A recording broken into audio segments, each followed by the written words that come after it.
Voices in my head, they counsel me, they understand, they talk to me.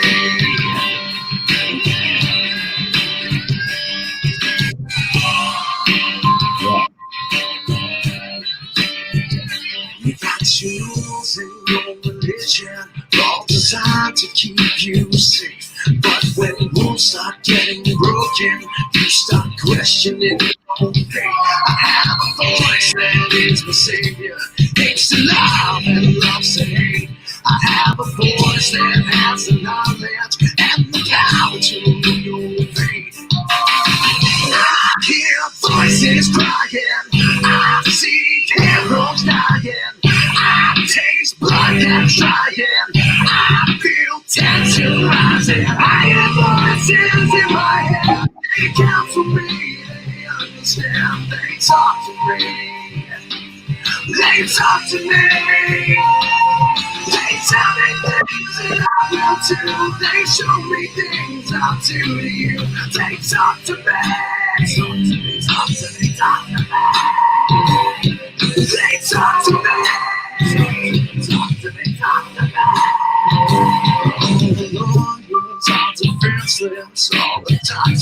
Hello guys, you guys coming in.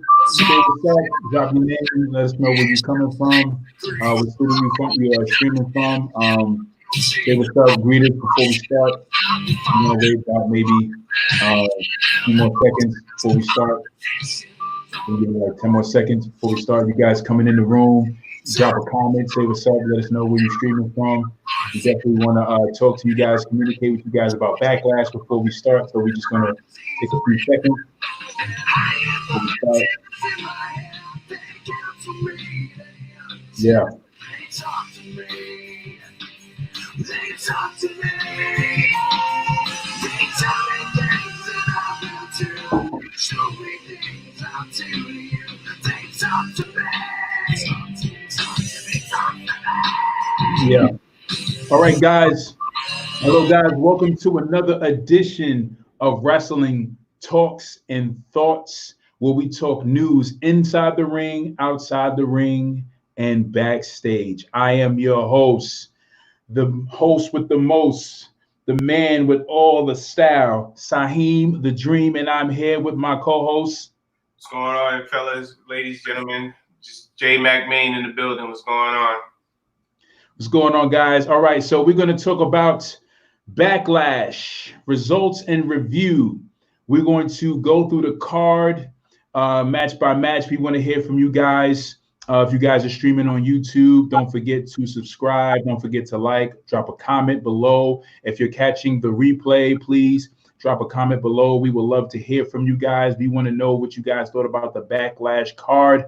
We want to go through each match and kind of get a point of view of what you guys thought about it. Did you feel like Backlash lived up to the expectations? Let me start by saying this. You cannot piss on my head and tell me it's raining. I want to start that. I want to start that off. That comment. I want to drop that comment there and start it off with the first, not the first match, but the last match of the night: Randy Orton versus Edge.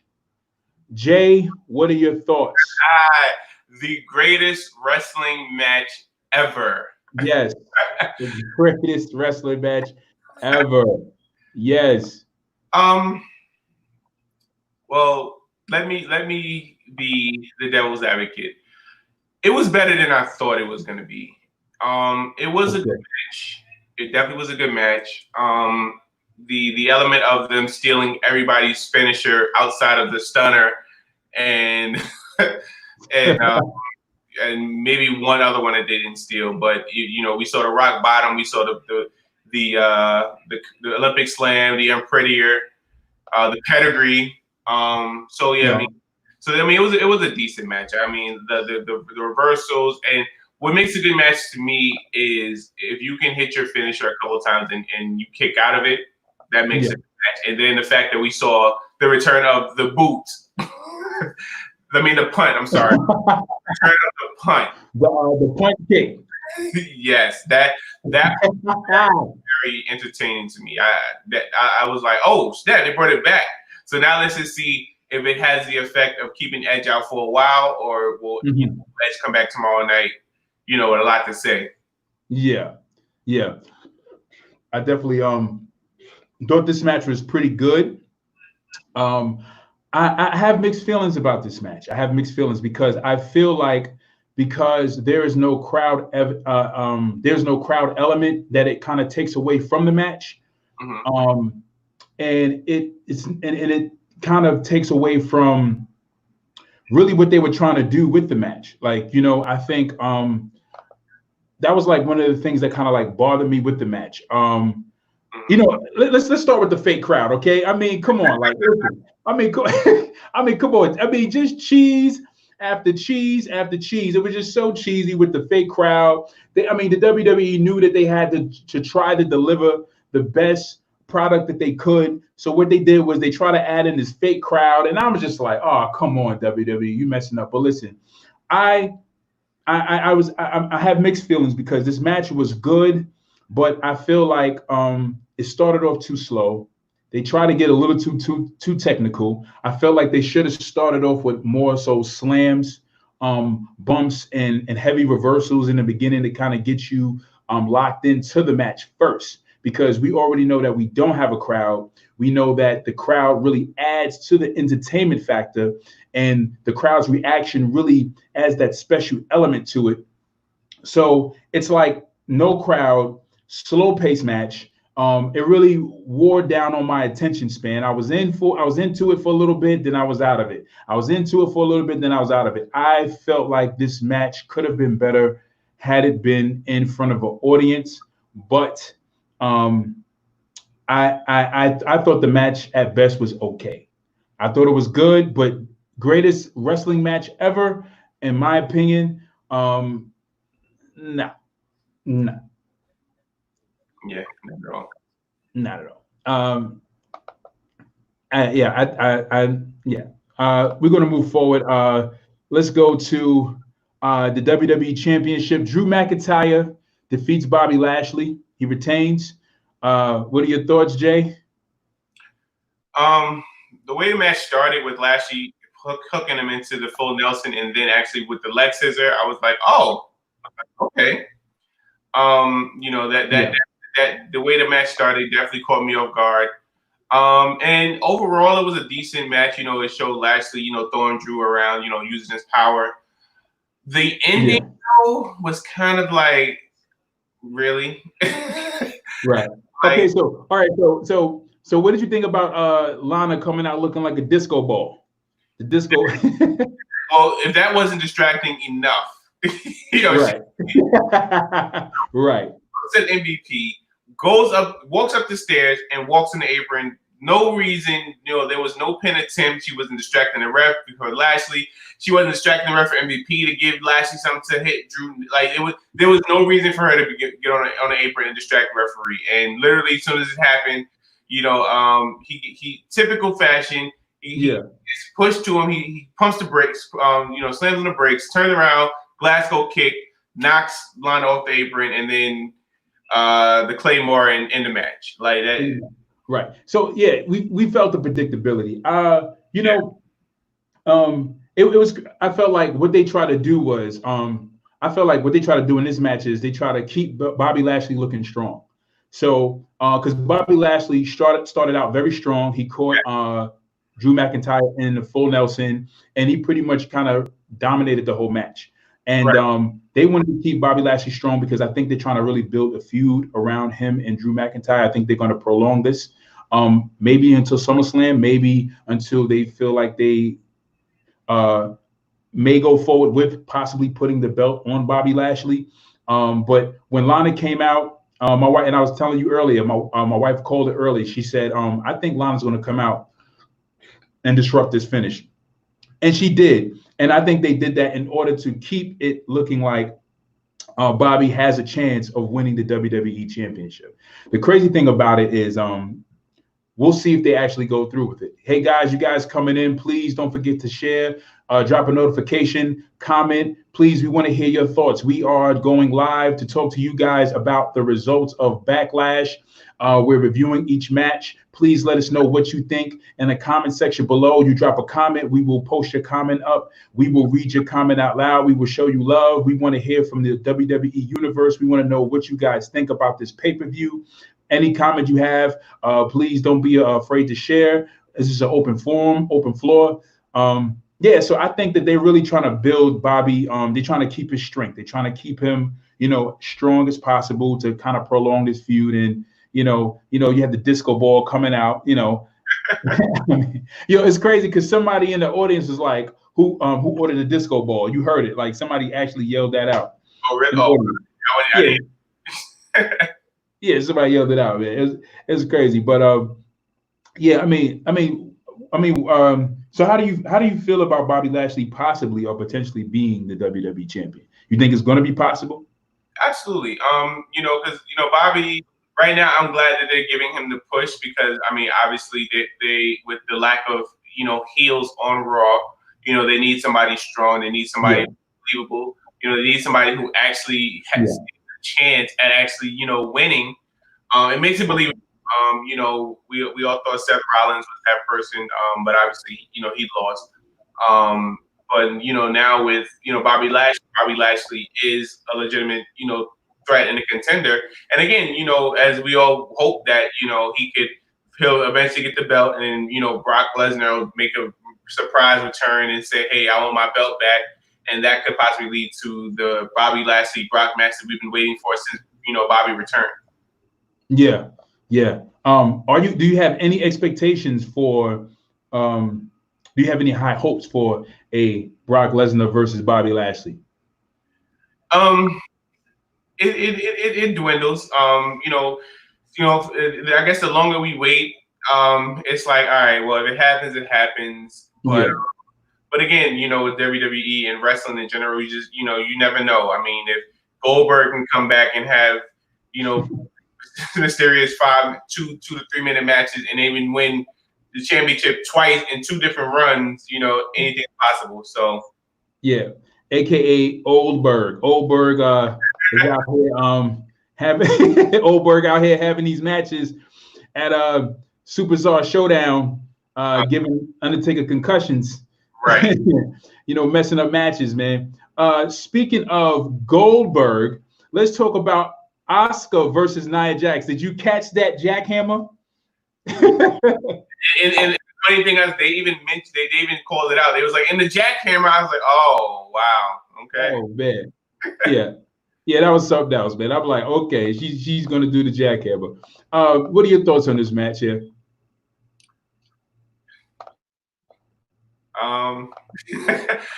It was a typical match. I like the fact that Asuka, kept trying to, put submission holds and stuff on her. Obviously she's the bigger opponent.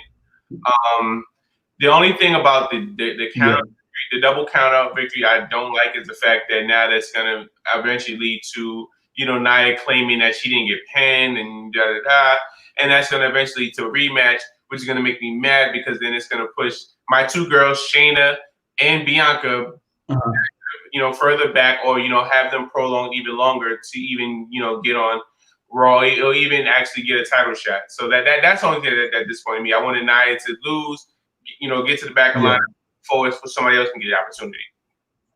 Yeah. Speaking of Shayna Baszler, so this is the thing. So a rumor has it that you shared some news a while back, like 2 days ago or 2 episodes ago, about Paul Heyman being removed from the creative. What was it? Creative? Yeah. Creative. Right. Yeah. He's removed from creative to not. He's not booking the matches, or he's not pushing talent like he was before. And they moved him to, I believe, I forgot what position they moved him to, but he's not in creative. Apparently, on in-ring talent. Right, in-ring talent. And apparently, what's happening now with Paul Heyman is Paul Heyman is supposed to be working a little bit more in a different place behind the scenes. But the crazy thing about that with Paul Heyman is that Paul Heyman was responsible for the push of Shayna Baszler. So apparently the rumor is that being that Paul Heyman is not in the picture anymore, Shayna Baszler will not be getting the push that she was getting before. It was apparently it was Paul Heyman's idea to why is it that she won Elimination Chamber the way she did, why she was called up to the main roster to be pushed the way she was pushed. And Vince apparently didn't want to invest in her anymore. Sean Keys, he says neither is getting a title shot for a long time, sadly. Yeah, it's messed up because honestly, they are two of the most talented, and especially Bianca. Bianca is one of the most gifted superstars on Raw. Because we all see, she has freakishly athletic strength. She very athletic because I've seen a couple matches where she even pulled out a 450 with the ponytail. So she's freakishly gifted. And it's sad that you don't want to push these two. And it sucks. It sucks because everybody knows, everybody that watches the show and knows that I'm a huge fan of Shayna right now, and I love Bianca too. So those are my two favorite women wrestlers as of right now, outside of Sasha. But yeah, and it sucks that they're being put on the sideline for people like the Iconics and Nia Jax. Absolutely. I totally agree with you, bro. Sean Key says Shayna's going to fall to the wayside until Ronda returns. You guys are coming in. Don't be afraid to drop a comment. Say what's up. Shout us out real quick. Drop a comment below. We are reviewing matches from Backlash. We want to hear from you, the WWE Universe. We want to hear from the fans. We want to know what you thought about the pay-per-view. We want to know what you think about what's going on as far as the booking of the matches. How did you think, or what did you think about Backlash? How did you think it went overall as a pay-per-view? Drop those comments below. We will read your comments. We will pop you up on the screen. We will show you love. We want to hear from you. Yeah, man. This match here with Asuka, I thought it was pretty good. Thought it was pretty decent. Asuka, she fought very well. The whole DQ thing. I'm sorry, the count out thing. I was like, I felt like Asuka should have got a clean victory on Nia. Felt like it was well deserved. I felt like that finish was just a little, I felt like it was just not a good finish. I felt like they could have finished the match all the way through. There was no need for a count out. And I think it's horrible because it's like, we got a competitive card going on here, and we want to see the ending of matches. We have two matches that ended and sort of a no contest. One was a count out and the other one was a no, I'm sorry. One was interference. I'm sorry. So we just had one that was a no count out. But I just kind of seen that Bobby Lashley match with Drew McIntyre is sort of like a no contest because of the interference. And I felt like if he would have got beaten clean, then it would have been better. But, anyway. Moving forward, we have Sheamus defeats Jeff Hardy. What are your thoughts on this match? I liked the match. It was way better than I expected it to be. I thought it was going to be, a subpar match, but it was pretty decent. A lot of, reversals. Sheamus definitely tried to use his power, and Jeff was moving around with the fishnet shirt that got right. But yeah, it was a good match. Now, I thought Jeff was definitely going to win the match. Sheamus winning definitely was a shock to me. But yeah, overall, a decent match.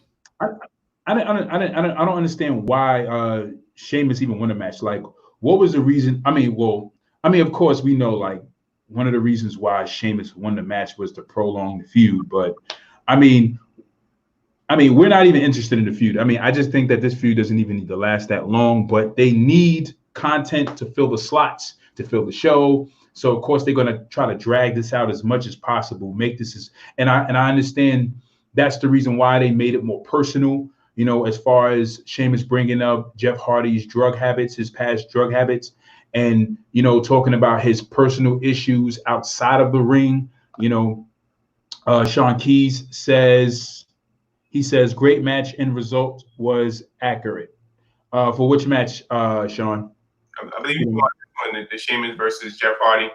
Sheamus. Okay, so he liked the end of the match. He thought it was accurate. So of course they're going to be building this feud up.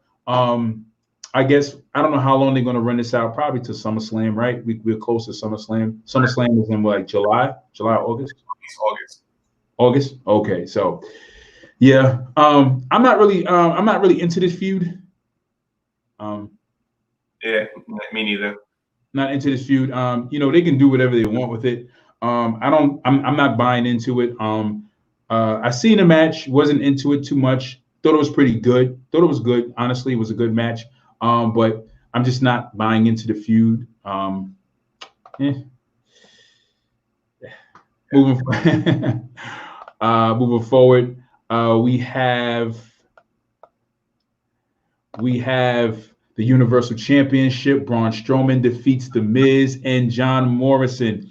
Let me start off by saying this music video they had. Okay, so I mean, hey, I was like, it was entertaining, it was funny, but I'm just like, it was funny, man, but it was just like, I felt like they should have saved that for Monday Night Raw. That's content that should have been saved for Monday Night Raw, not for a pay-per-view. But it was funny, it was entertaining. I think the match overall was pretty good.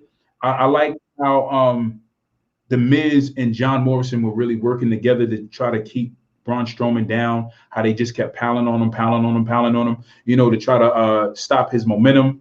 It was a good finish. I thought it was a good match. I enjoyed this match. I thought this match was pretty good, if you ask me. Right. So back to the video. When I first saw it, because they kind of previewed it on SmackDown, but then it got cut off. So when I watched it, I'm sitting here like, what in the Backstreet Boys is going on? Like, they right. They really look like Backstreet Boys members, especially John Morrison. He had the hair with the glasses and the Miz white. I'm like, oh, and then singing. I'm like, oh my god. I said, I've seen it all. But like you said, it was very, very entertaining. I did like the video. The match was, like you said, the match was good. What I really, really liked was that the skull crushing finale with the stomp up the top rope. That finisher was I was like, oh, wait a minute. And then when he pulled Morrison off of Braun, I was like, what? And then he messed it up. And he was like, oh, and he tried to put him back, and at that time it was over. But I feel like they should have won the match with that finish. That finisher was definitely crazy. And I mean, if you think about the realism of it, the skull crush finale with a guy with a let's say a coup de grace off the top rope, you know what I'm saying? In the same time, that was a great finisher. They should really keep that finisher if they say a tag team after SmackDown. Yeah, absolutely. They definitely displayed a lot of great athletic ability. John Morrison is always A+. He's always great with his athletic ability. I thought it was really good. I was into, this match didn't disappoint. I really liked it. I thought it was really good. Question: do you think that John Morrison will even get a title push or even be considered to be in a title picture after this match? You think that there will be any more consideration for John Morrison? I would hope so. And if this whole COVID thing, dies down a little bit and they start bringing the fans back into the arenas, the fans are definitely going to push for him to get it. And then Vince would have no choice but to listen. But I he should, get at least the Intercontinental title push and not be the Shelton Benjamin of return. Right. Right. Yeah, but I think he should. I think he deserves it. Yeah, I think John Morrison definitely deserves it. I find this very interesting. Looking at John Morrison and looking at Drew McIntyre, these two guys who were WWE performers at very young ages, and they had left WWE to go and pursue other promotions to wrestle for. And it's so interesting how they now come back to the WWE with this different type of grit on them compared to the ones who were already chosen to be pushed to the top from a young age until now, and that how their experience you can see the experience inside of WWE now. You can see that there's like a metamorphosis that John Morrison and Drew McIntyre went through. Like you can feel the change. Even John Morrison, he's like so much better on the mic than he was when he was younger in the WWE. Yeah. Same thing with Drew. Like so much. Like I mean, they're like light hit years of ahead of who they used to be back in the day to who they are now on the mic. I mean, their promo skills are better. Great. John Morrison, his witty humor, the way he pops out with those jokes every now and then with Miz. I mean, I'm like, yo, this guy, man, like Morrison, and it's so funny. You can see it on them. You can see it on Drew McIntyre and John Morrison, like how they're refined. Hey guys, you guys coming in, drop a comment below, say what's up. Let us know what you thought about the WWE Backlash event. We want to hear from you guys. We want to know what your thoughts are.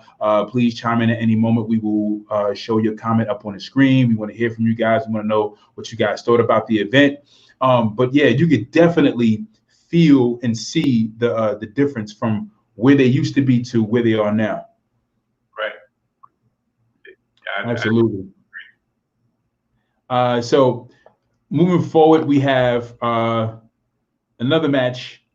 We have the Women's Tag Team Championship, Sasha Banks and Bayley defeating the Iconics and Alexa Bliss and Nikki Cross. What is your take on this match? It was a different kind of triple threat match where one person from each team was always in a ring. So that was a unique aspect of it, but I mean, it was a good match. I'm just glad, you know, Sasha and Bayley, you know, retained the belt because, as we said in the last podcast, I didn't see them giving it back to the Iconics, and I didn't see Nikki Cross and Alexa being, you know, 3-time, you know, women's champs, especially taking it from Bayley and Sasha so early. Yeah. I think it might. I think it might be possible that they'll do like, you know, I think Alexa Bliss and Nikki Cross may get the tag team championship sometime again in the future. Right now. Yeah.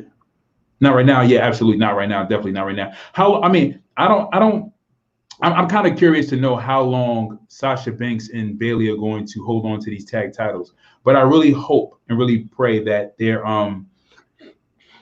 relationship as tag partners really ends in a feud to where they fight over that WWE championship. They fight over the gold.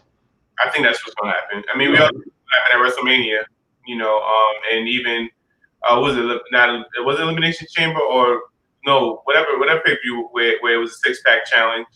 Yeah, no, WrestleMania. It was WrestleMania. Yeah, we all thought it was happening at WrestleMania, but unfortunately, yeah, okay, yeah. I mean, I really hope it ends in a feud. I think that's the best way to kind of end off the feud. And I even feel like this. I feel like if we have a situation with Bayley and Sasha, that even if Sasha does get the belt, that they should kind of continue the feud for maybe 3 or 4 months after Sasha wins the belt, if that actually happens. Sean Key says, I think the buildup for Sasha versus Bayley is there a little subtle things are happening. Absolutely. I believe that a little subtle things are happening. Yeah, but but I really hope that they just do not spoil the payoff in which it can unfold. You know what I'm saying? Like they're doing these little subtle things here and there, and then we expect there to be a match, or we expect there to be some kind of big rivalry, and then it just ends at, oh, there were these subtle things, they split up, and then that's it. You know, similar to it makes me think about this is not similar, but this is not so much similar, but it puts me in the mind frame of it, in which they really blew this opportunity. And I'm thinking about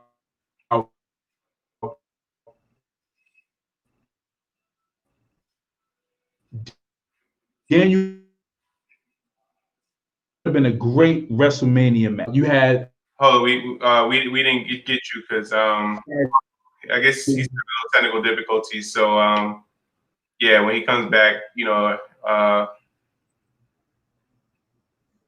but yeah, like I mean, all right, can you see me now? Yeah, you're good. Okay. Sorry about that, guys. The live feed went out for a little bit, but we're back. Sorry about that. Yeah, so it puts me in the mind frame of Daniel Bryan versus The Miz. They really missed that opportunity with Daniel Bryan versus The Miz at WrestleMania. That WrestleMania, they had The Miz fighting Shane. Why fight Shane? Don't know. That wasn't an important. That match was not important enough to really watch. The feud was very short. It was like 3 months in the making. When you already had Daniel Bryan and The Miz, who already had this long history from Daniel Bryan starting out in NXT development all the way up into him becoming this big megastar. And then now you had The Miz, who had started out from development, had been WWE champion. But when Daniel Bryan was in NXT development and Miz was sort of like settling into being a star or, growing into his stardom before I think he became WWE champion, he was mentoring Daniel. And it was like they did like a whole flashback of their history together. So I'm like, okay, this is great. This is excellent. They should definitely run a storyline with this throughout the few months that they have until WrestleMania and build up to a great WrestleMania match. That didn't happen. They really dropped the ball on Daniel Bryan versus The Miz at WrestleMania because that would have been a great match on the card for that WrestleMania. I completely agree. But the billionaire's son, he needed a match. So Right. And it was like, why? Like, why? I mean, we like Shane. I like to see Shane wrestle. I enjoy seeing Shane in the ring, but it was just like, when Shane, just had that match with The Miz, I was just like, why? Like, why are we here? And then the funny thing about it was like after Shane got the victory, right? It was like the whole feud was like never mentioned again. Like it just never happened. Like, okay, so Shane beats The Miz at WrestleMania. They maybe talked about it like for 2 weeks, and then out of nowhere it just like disappears. It was like, okay, well that's it. That's it, right? And it was like the feud just like really just cut in between. And it just cut off the lifeline of Daniel Bryan versus The Miz. And Daniel Bryan and The Miz had so much great history together as far as even promos, even when The Miz cut that excellent promo on Daniel Bryan after talking on that show, Talking Smack, that they were having at the time. And Miz cut that excellent promo on Daniel Bryan about Daniel not taking risk, and especially at the time when Daniel was injured and Daniel couldn't wrestle. So it was just, they had just a rich history, and that match could have culminated into something great at WrestleMania. Yeah. But WWE, right? Moving forward, we have the United States Championship. Apollo Crews, he defeats Andrade Cien. He defends and he keeps his title. Your thoughts? on the pre-show. But I didn't even see that. I thought the match was actually be on a regular card. When they mentioned it, they showed the highlights during the pay. Like, oh, wait a minute, that match happened already. So I mean, I didn't really see. I saw what they showed when Angel Garza got a stunner, and then but I mean, I just the result. I wanted Apollo to keep the belt a little longer, which I knew he probably was.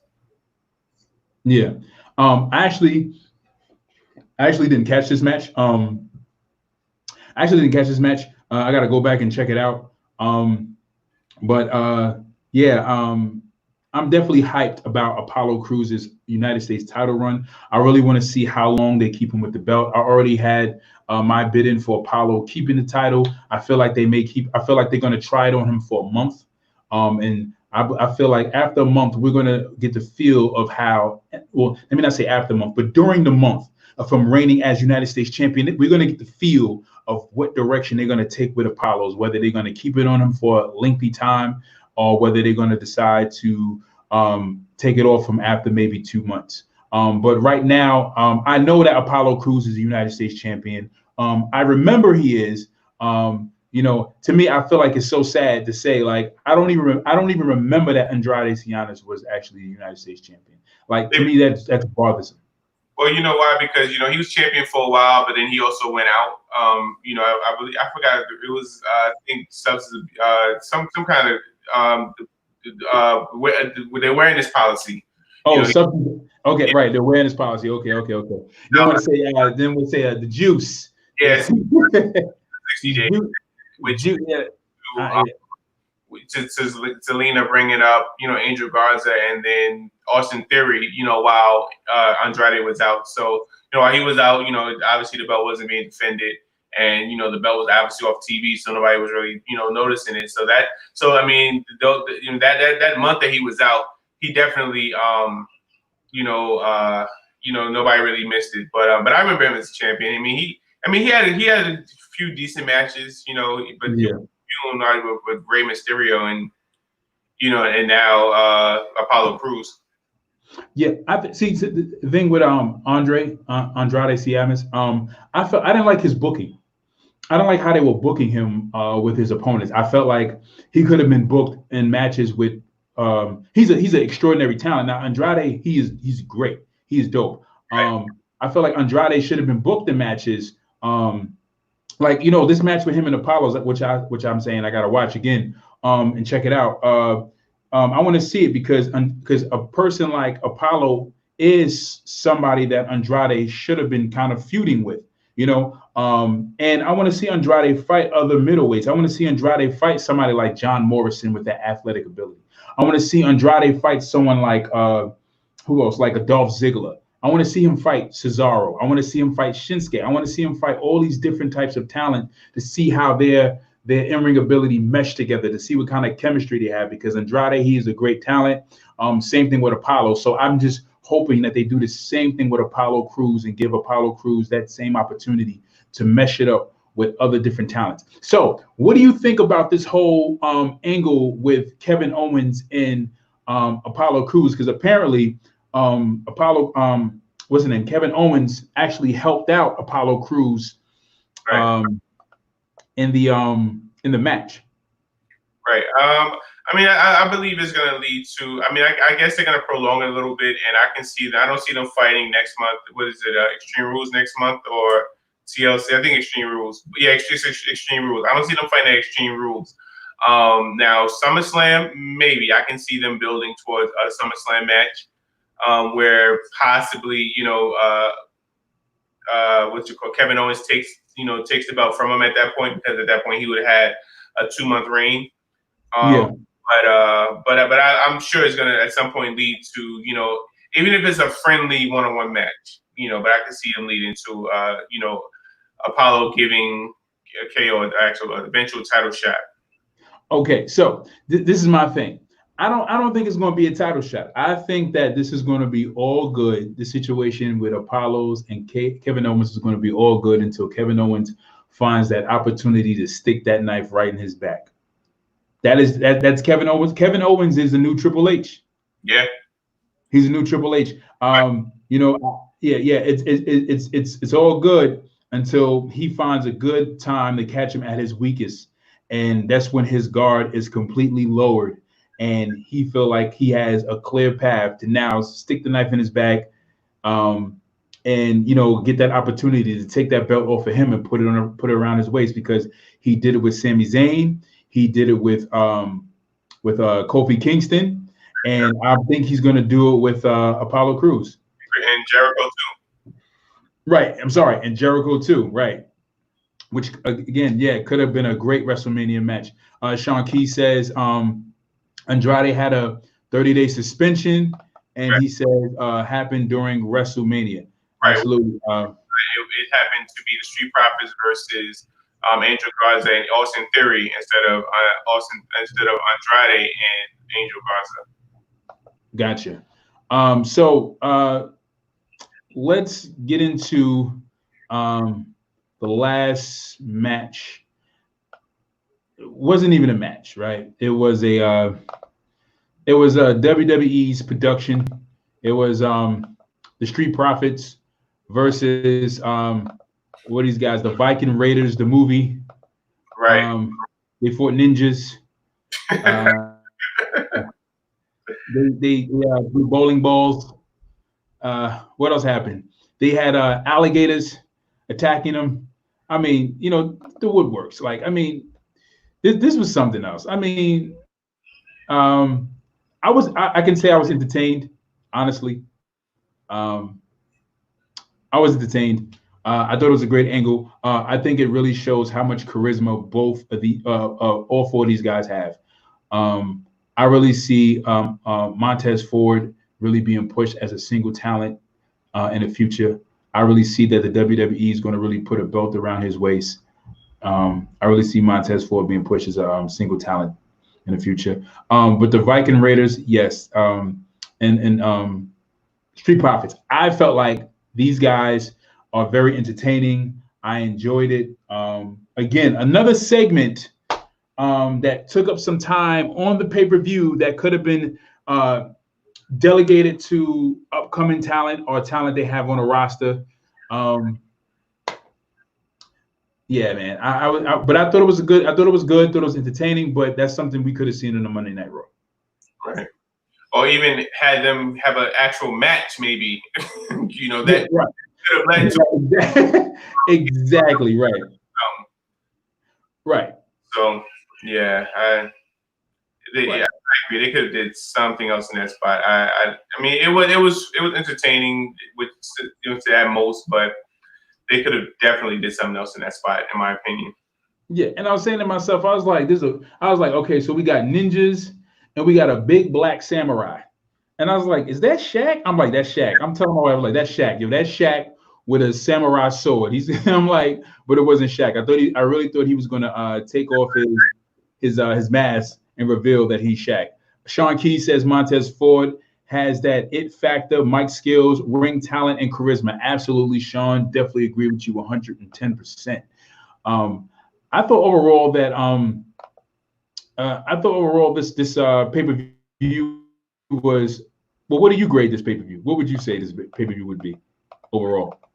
I feel like I watched SmackDown with two Raw matches. But it was okay. I mean, nothing to be like, oh my God, it was all right. Yeah. Jasmine Monet says, hey, Jazzy, what's up? Thank you for joining us. She says that segment was drawn out. They are clearly running out of ideas for both of these teams. Yeah, they are definitely running out of ideas. Yeah, man. So match and getting over it, like. Yeah, man. They are definitely, Jasmine. Yeah. Okay, interesting. Good idea, Jasmine. I mean, definitely. I can see a beat challenge with them probably tomorrow. With the whole running, anything you can do, I can do better. Having a fight a beat the clock challenge with tag teams on Raw or something like that. I can see them eventually doing that. Right. Sean Key says, totally agree with you there. He said they seem to do tag teams like this lately. Like, yeah, man. They're definitely they need to they need to really just have decent. See, this is the thing. This is the problem. Like, if you would have never let go of the Revival and you would have never let go of the OC, you would have been able to have decent matches and would have more competitors competing for the gold. But you let go of these awesome tag teams, and now you're forced to make these wacky promos and these wacky little videos in order to fill in times on your show and on your pay-per-view. Like, this stuff should have been this stuff should have been delegated for the Raw show, like, not for your pay-per-view. Like, why are you showing us on your pay-per-view? So if they would have had people like the Revival, if they would have had the OC and stopped letting go of these awesome talents and use them correctly, they would have had we would have had a better match. So it's like they're trying to fill in the space that they have they have available because they don't have extra talent to fight those matches. Jasmine Monet says it's pretty much making them look like jokes.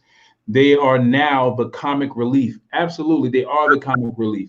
I wouldn't be surprised if they have them chasing R-Truth for the 24/7 4011 I-95 South European heavyweight champion. So right.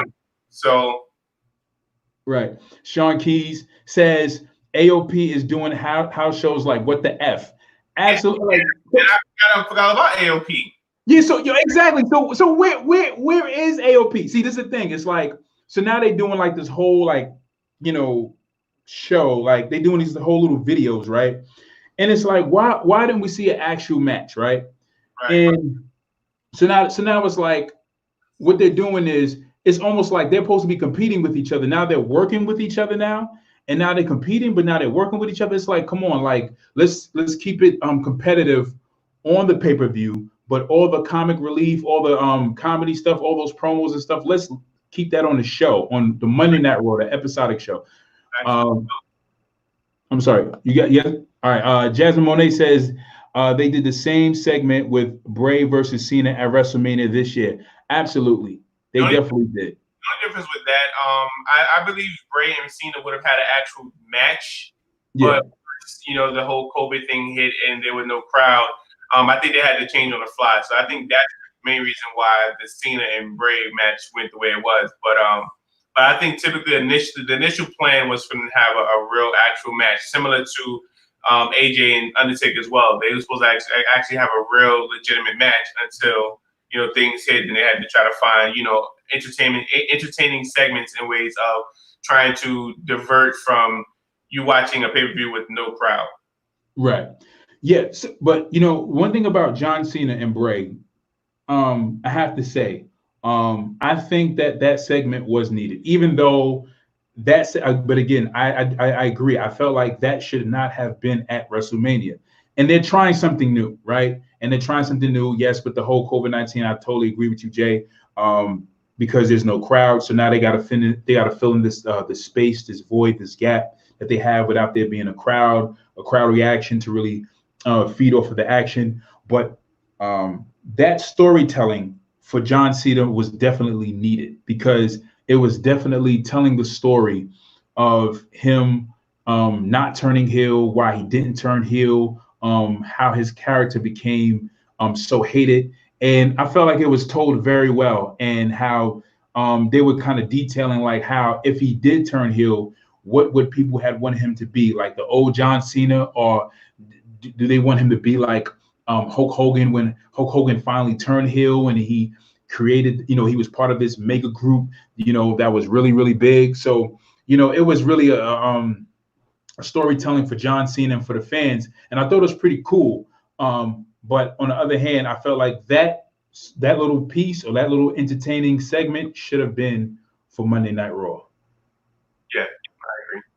Yeah, absolutely. So, guys, in the comment section below, please let me know what you think about Backlash. You guys are watching this on YouTube. Please let us know in the comment section what did you think about Backlash. How do you rate it from 1 to 5? Did you give it a 1, 2, 3, 4, or 5? Let us know.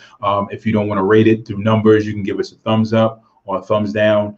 Please let us know, what are your thoughts on Backlash? Did the Backlash pay-per-view live up to its expectations? Was it a good show?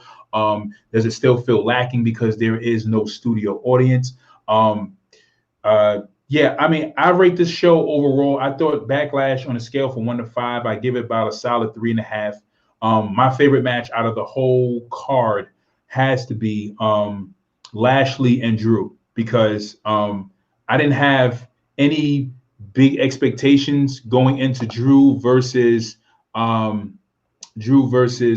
Lashley, other than let's see if they take the chance and put the belt on Bobby, but which I really doubt. I really had a lot of doubts there, but I just wanted to see how they were going to go and what angle they were going to go with Bobby and Drew.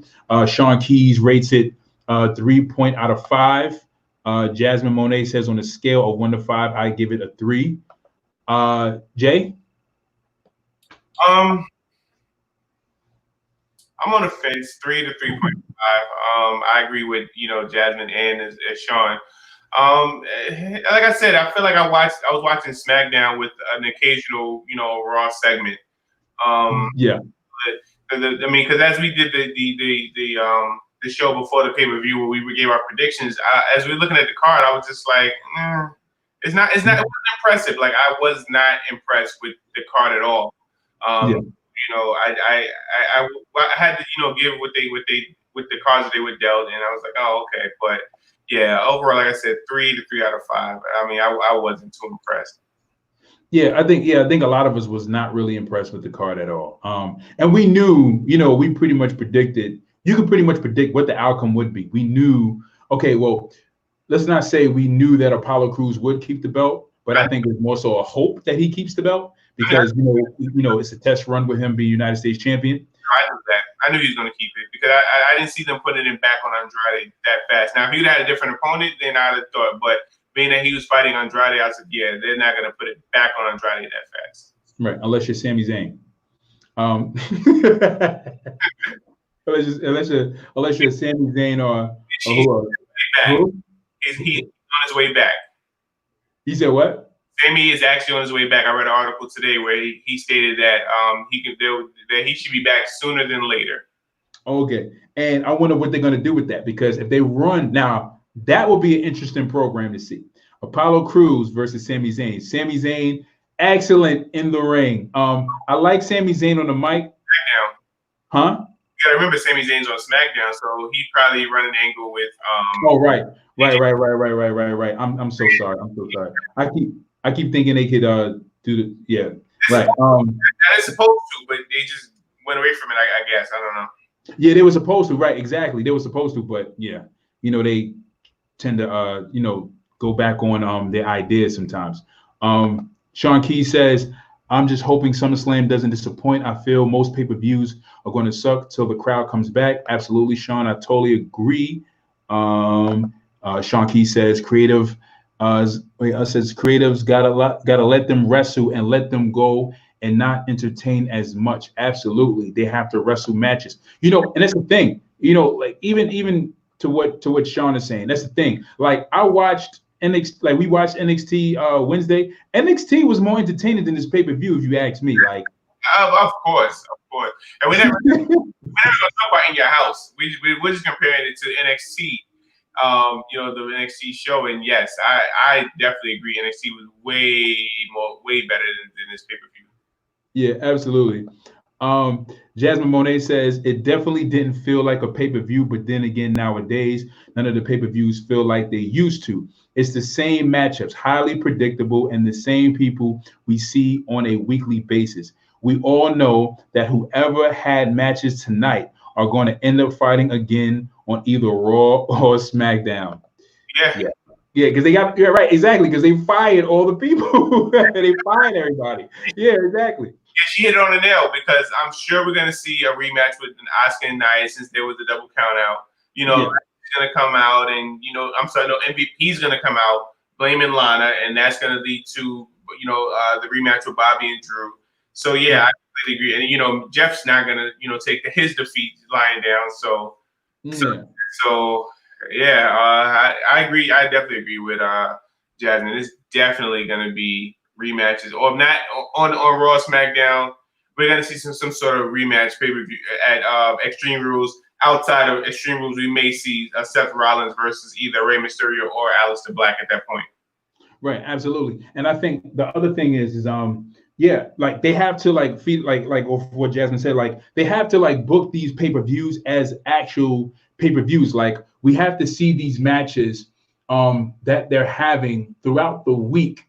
When it goes into a pay-per-view, feel big and feel like we're coming into either a checkpoint in the feud or the end of the feud. Right. And it doesn't feel like we're hitting checkpoints. Like, okay, like they had all these different matches during the month, or like they had a match, but then they had a tag match against each other, or they were fighting backstage, and then when they came to Backlash pay-per-view, they had a hardcore match. Or they had a last man standing match, and then it's like after the match, it's like where do we go from here kind of situation. But it's like it feels like again these matches feel like another episode of Raw or SmackDown. Jasmine Monet says NXT has been more entertaining than Raw and SmackDown for months now. Absolutely, we totally agree. Sean Key says that's what I like about AEW. Even if you know the outcome of the matches, they don't all the way give you that feel. They wrestle. Yes. So me and Jay are going to find some time to invest in AEW. Yes. We're going to find some time to invest in AEW. I'm gonna start this Wednesday. I'm gonna watch from this Wednesday and moving forward. This Wednesday moving forward. Yeah, I'm going to invest in some AEW too. Yeah, because I'm just watching these clips online, and apparently Cody Rhodes is actually having the greatest match ever. Um, yeah, like Cody Jesus. Rhodes is really putting together those great matches. I mean, it's crazy. Like watching these clips online, seeing Cody Rhodes fight. I mean, and seeing these clips here and there. It's looking pretty good. And AEW again, like they really brought that style of indie to a professional platform, and I really feel like they really headed in the right direction once they really get that guy who can make them more mainstream. Once they find their Hulk Hogan or their Stone Cold Steve Austin, I feel like once they find that key player that can push them over the edge, then definitely they'll be a top competitor for Yeah. WWE. And the guy that they have on AEW, maybe Sean can chime in, and I forgot his name. He's with Taz. He's actually supposed to be fighting Dean Ambrose. I'm sorry, John Moxley. For the John Moxley. Yes, yeah, they look so similar. I keep I get them confused all the time. Yeah. I know Renee Young has a hard time trying to tell them apart also. Yeah. But yeah, so Taz he's Brian Cage. Thank you, Sean. Yes, so Right. Brian Cage. I don't know if you watched him, but he's a powerhouse where he doesn't do much talking. Taz is his mouthpiece. He had a couple matches that he literally dominates, and he's real big physique. He's one of the guys. If he was in WWE, Vince would definitely push him because he has that look. You know what I'm saying? But yeah, I mean, who knows? He may be the guy because right now they're leaning more on Jericho and Brian Cage and even Moxley to try to put it in Cody Rhodes and Kenny Omega in the mid card level. Yeah, I know about Brian Cage. I've seen a little bit of his in-ring work and Impact when he debuted there. I know he was wrestling at another promotion in the indie circuit. There was some talks of him online in the forums and stuff about Brian Cage. I've seen a little bit of his work in Impact Wrestling, seeing how they were pushing him. I seen him. I'll definitely check him out, see what they're doing with him, and see kind of how they push him as we watch AEW to see what direction they push him. Sean Key says, I always liked him in TNA. Glad he's on a better platform to really show. Absolutely. Absolutely. So, guys, we thank you for joining us for another episode of Wrestling Talks and Thoughts. If you are watching on YouTube, please drop a comment below. Please let us know, what did you think about Backlash? Did the matches live up to their expectations? Let us know in the comment section below. Please drop one down. Don't forget to subscribe. Don't forget to like. Don't forget to comment. Guys, if you guys are still watching, turn on that notification bell for every time we go live on Facebook and every time we go live on YouTube, so that you guys can participate, because we want to hear from you, the WWE universe, because your voice matters, and it's because of your voice that we have this great platform that we have called wrestling. We are signing off. I am your host, Saheem Ramsey. What's going on, guys? Jay McMahon. I'm going to end with this. Randy, watch your back. Every time they label the greatest on something, they get axed. Shane McMahon, best in the world, gone. The greatest tag team in the world, the OC, gone. Randy, watch your back. Good. Right, exactly. Yo, man, facts. Super facts. Wow. Like, that is a pattern. Absolutely. Jay, you nailed it on the you hit the nail on the head. And with that, we are going to sign off. Jay, take us out with some music. Peace.